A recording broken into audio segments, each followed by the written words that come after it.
Get that money and the power, never be fake. Stick to cosign for 3. What did he say? Create jobs, support our own. Educate the same and buy back your home. Got 3 degrees, triple 10. 3 PhDs, now we on the CNN. DBTV, let's talk about negligence. Ignorance is bliss, but we can turn it to intelligence. Believe none of what you hear, half of what you see. Let's break it down here on Dr. Boyce TV. Here we are. Hey, what's up, guys? I hope you guys are having a good day. I'm Dr. Boyce Watkins from Your Black World and the Black Business School. And I want to say hello. Alicia and I just went out and we went running. You guys know that I'm trying to lose weight and or keep the weight off and trying to stay in shape. So I was out in the hot sun. So forgive me if I look a little dusty right now. But I had to. I just wanted to talk about stuff while it was on my mind, so I could share it with you and hopefully give you some perspective on some things, something that might benefit you as you figure out what to do with your life, what to do with your kids, stuff like that. What's going on, everybody? Hashtag B1 in the chat. Put hashtag B1 if you agree with me that we should be black first for anything else.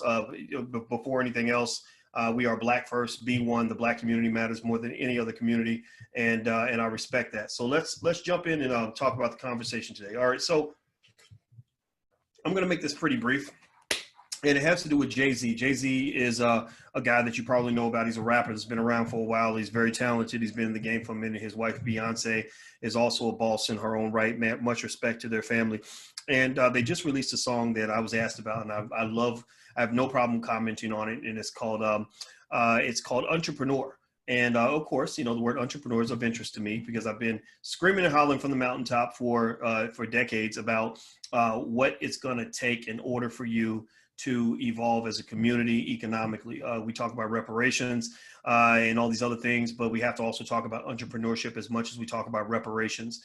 Reparations starts with the word repair. Repair means that part of that repair is going to have to be done by us.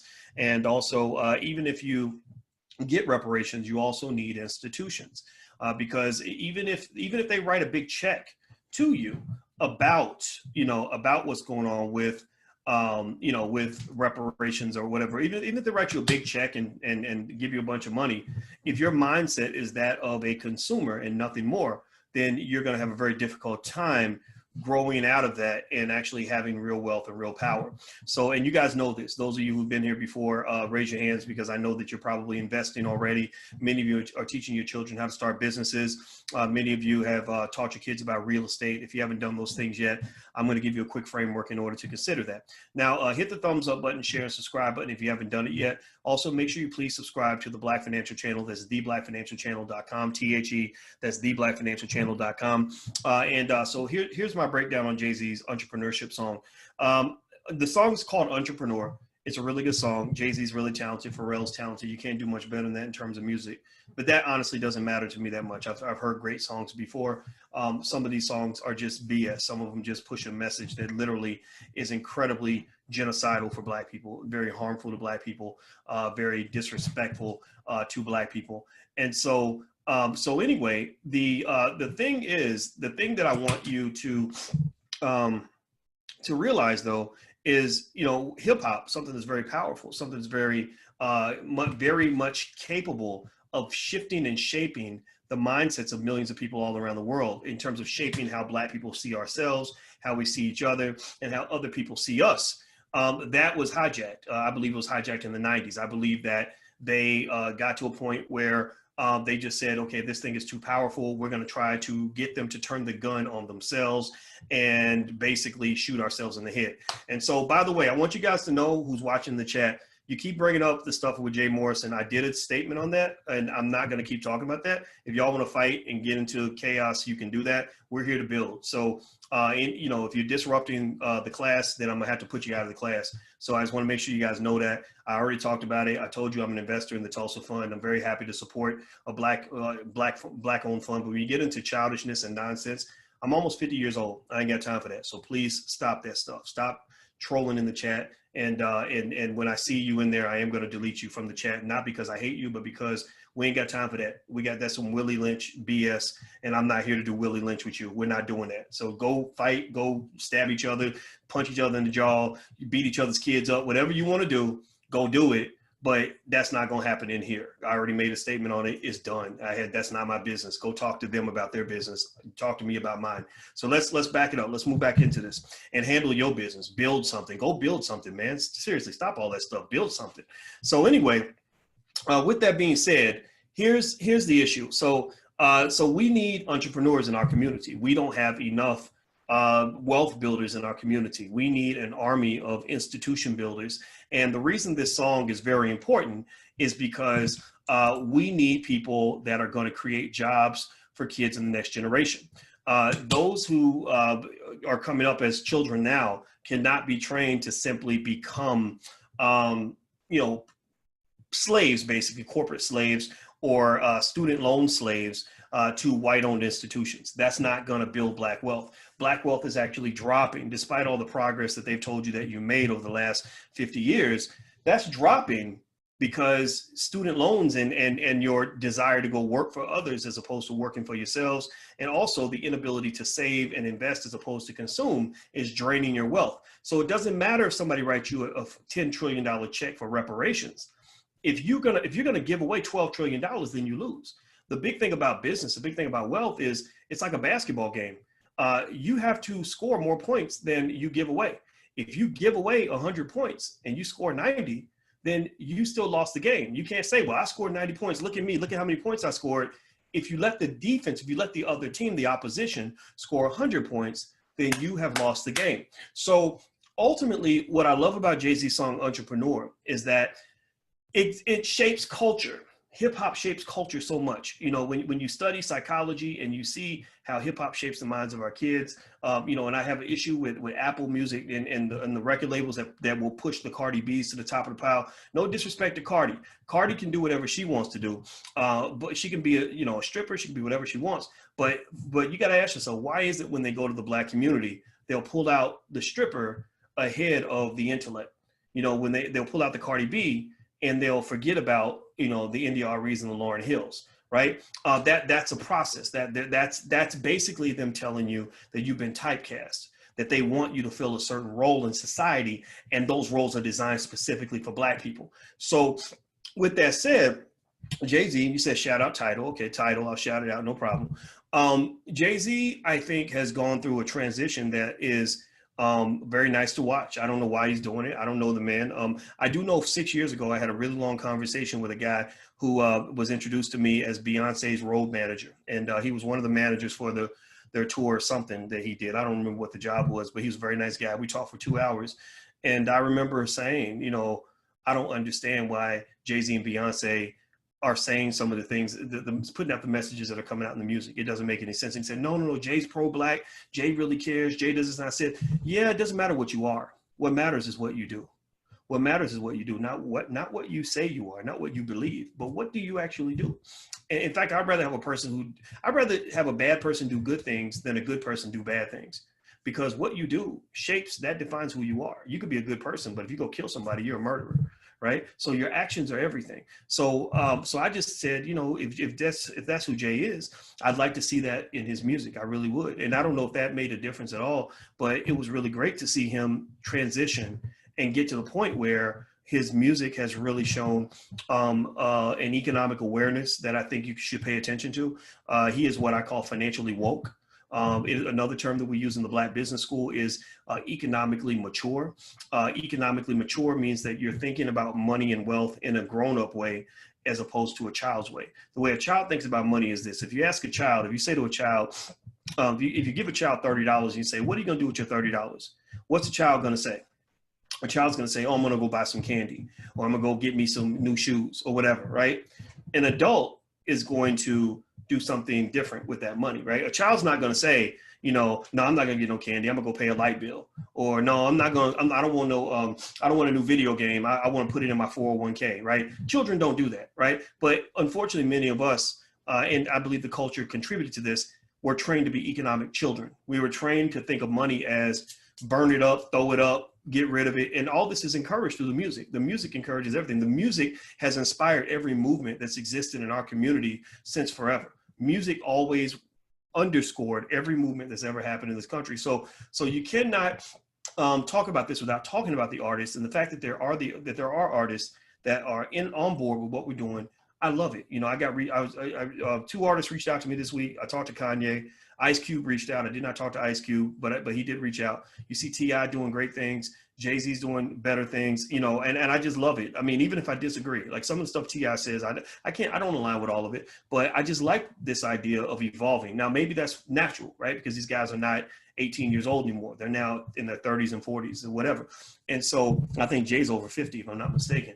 And so, which is amazing that he can rap so well, you know, as old at the age that he's at. But I really think that this is important. I think this is significant. And what I really encourage you to also consider this is this reality. Even if you get reparations, you need to have your own businesses.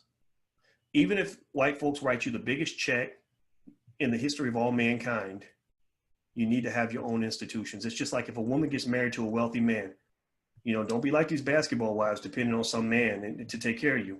No, you still have your own. God bless a child that has his own. And the reason that you always want to have your own, no matter what, is because when the stuff really hits the fan and decisions have to get made and the buck is going to stop with somebody, you want that buck to be able to stop with you.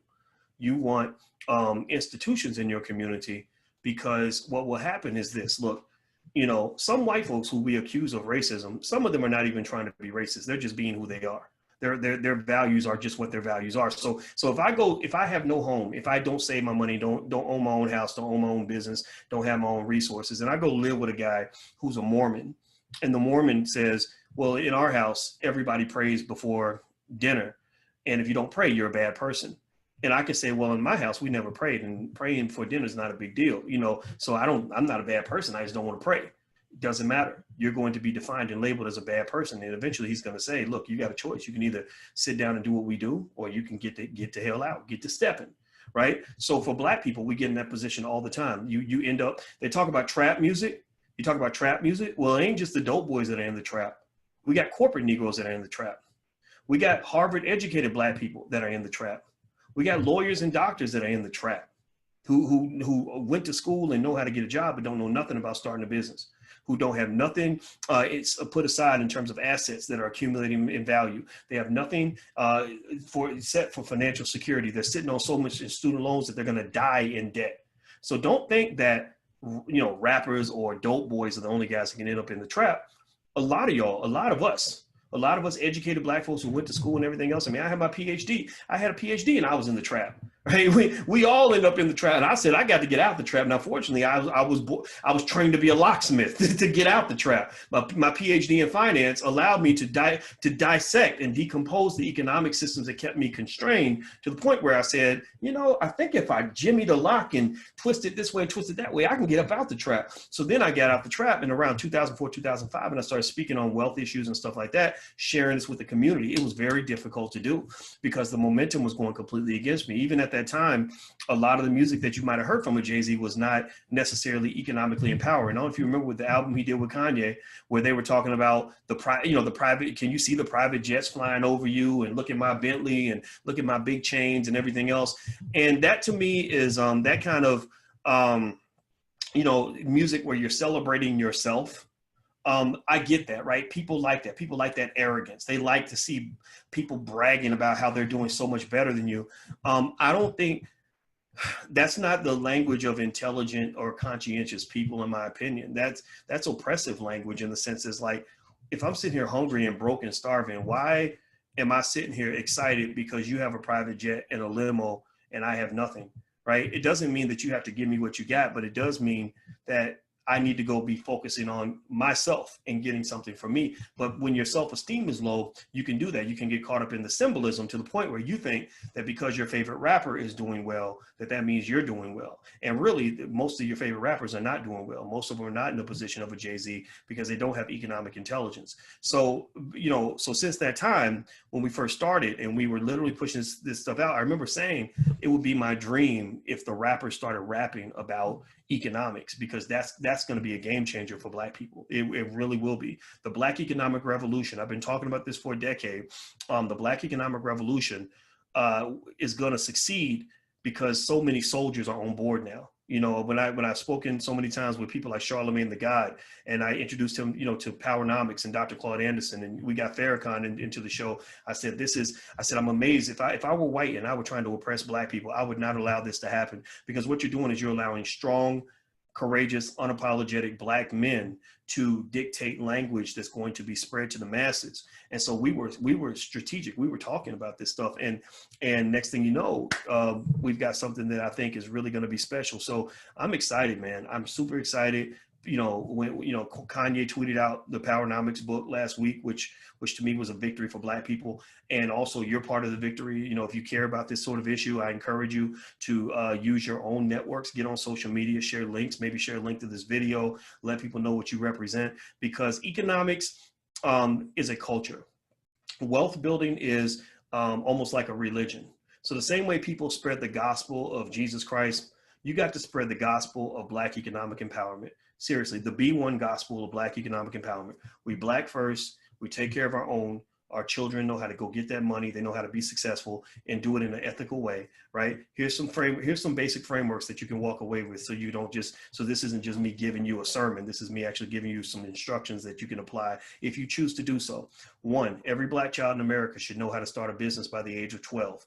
That is a good option. If they either A, hate their job and want to quit, you want them to have options. Options are very important. Options are critical for your happiness and well-being. A lot of the reason that you have so many depressed Black people is because they don't have any options. When you don't have options, that creates depression. So entrepreneurship gives you options. It's like teaching a basketball player how to dribble with the left hand and the right hand, instead of just having one go-to move where he's going to the right. A player that just has one move and he can only use one hand, it's easy to stop. But a player who can go in either direction and it can shoot it, can dunk over you, can shoot a free throw, can do a layup or whatever, that person has a lot of options. So you want your children to play the economic game with options. First option, entrepreneurship. That also gives them the ability to create side hustles and multiple streams of income. That gives them additional financial security, which will help their income grow.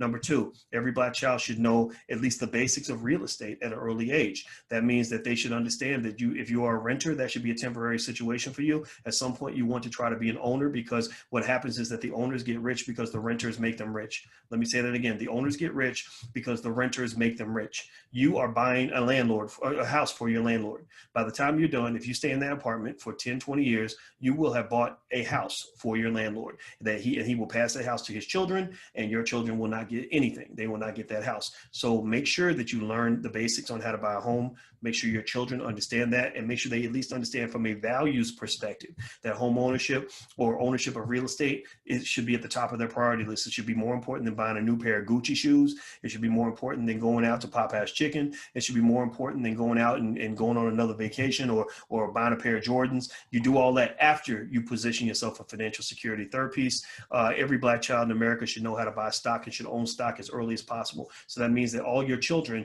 born and unborn, let me say that again, this is vision here. This is vision. This is not me talking about the here and now. I don't care about the here and now. I'm not talking about the year 2020. I'm talking about the year 2030, the year 2040, the year 2050. Sun Tzu in The Art of War. In The Art of War, Sun Tzu said that the battle is won before it begins. So I don't want you to fight the battles that exist in 2020. I need you to fight the battles that are going to exist in 2030, 2040, 2050, 2060. Just like sports, whoever gets to the spot first usually wins. So you're going to get to 2050, 2060 before everybody else does.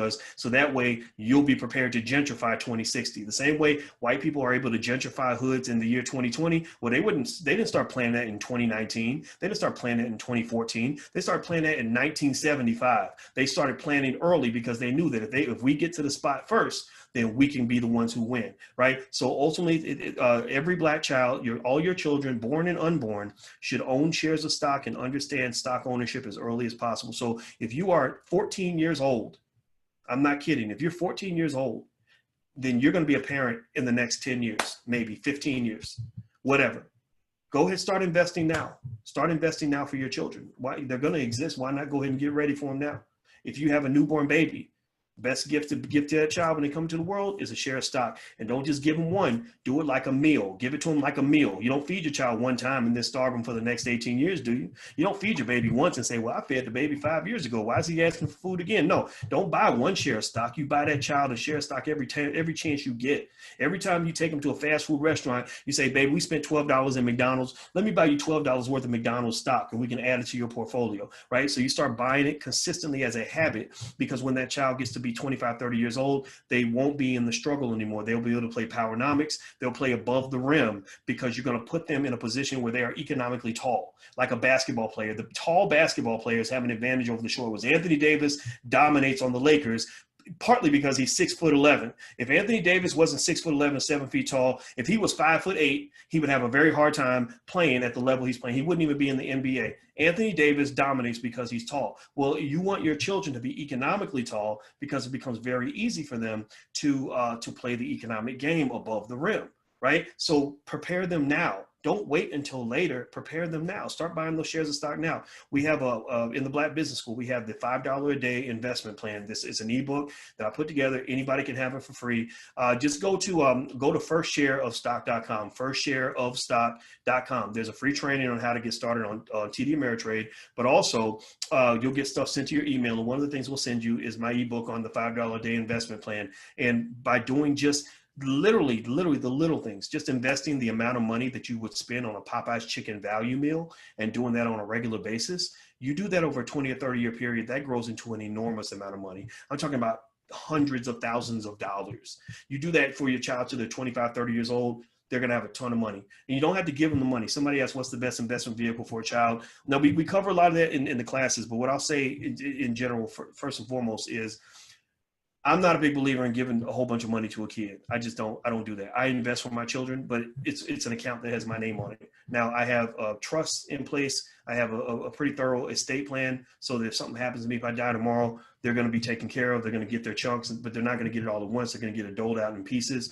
And also I don't even make them aware that the money's available. I kind of let them know a little something, like, okay, if something happens to me, just call Alicia and have her put you in touch with the lawyer. But it's not one of those things where I'm like, oh yeah, I saved you up $30,000 or $50,000 or $100,000. Here you go. 18 years old. You don't give an 18-year-old that kind of money. I'm sorry. I don't know about y'all. I was stupid at the age of 18. If you would give me $50,000 at 18, I would have had $1,000 by the age of 19. Now some people are different, right? But the thing is, your brain's not even fully developed until you're 25 years old. So just keep that in mind. So the website is firstshareofstock.com. Every word spelled out. There's no number one. It's just FIRST, firstshareofstock.com, firstshareofstock.com. Feel free to go check that out. And also tonight, if you're interested, in the Black Business School, we're doing a special lecture on how to turn your child into a millionaire. So I break down basically an equation and a set of formulas that show you how very easy it is to put your child in a position of extreme economic strength by the time they're 25 or 30 years old. This is what millionaires do with their kids. It's not hard to do. It doesn't matter if you're Black. This works for Black people, white people, Asian people, whatever. So here's your opening. Here's your opportunity. This is why Jay-Z's song and all this stuff is so important, is that it's very difficult, if not impossible, for me to get every Black person to a level where they're surpassing every white person. It's hard to do because I don't control media, the educational system. There are so many systems designed to oppress you and distract you that many people aren't going to get the information they need. But if you're smart enough to pick certain information, it's very, very easy, very straightforward for your child to be in a position that is better than 99% of all white people, right? It's not, there's no racial barrier. There's no white guy that's going to come along and punch your child in the face and take all the money out of his bank account.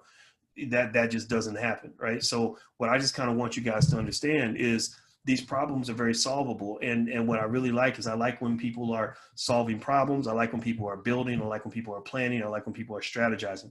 People who don't do those things, I don't know what to do, because I'm almost 50 years old, and I'm not worn out. Like, I'm not an old man, but I'm not a guy that has a lot of energy to waste on BS, because I'm tired of being a nigga. I'm not interested in doing that anymore. I'm not your nigga anymore. That's not going to happen.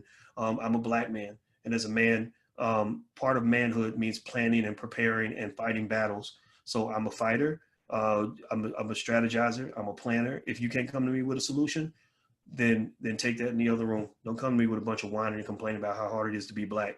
You're the original man. Your ancestors survived the Middle Passage. You can survive this. You know, your ancestors survived, slavery. You can survive Donald Trump. Stop it. Just stop it. Okay. So anyway, I'm about to go, guys. Do me a favor. Oh, by the way, if you want to join us for the thing tonight, you can actually get in for $1 if you want to. You can do a $1 trial in blackmillionairesoftomorrow.com, which is our business school for children. The first month costs $1. So if you're homeschooling your kids, it's great for your kids. It'll make a big difference for the rest of their lives. And there's a 30-day, 100% money back guarantee. So if you're not happy for any reason, you let us know. We have a great support team that's always available, and they will take good care of you, make sure you're happy. So there's no risk. Don't be nervous. Don't think you're going to get played or anything like that. This is something that's built for the community. It doesn't cost that much. And I know, because I am a financial scientist, my PhD is in this stuff. I know this stuff works. So feel free to go check it out. You can go to blackmillionairesoftomorrow.com. That's blackmillionairesoftomorrow.com. So hit the thumbs up button, share, and subscribe button. I'll see you guys soon. Take care. And by the way, Jay-Z, good job with the song, man. I'm very proud of you. Talk to you guys later. Be good. Peace.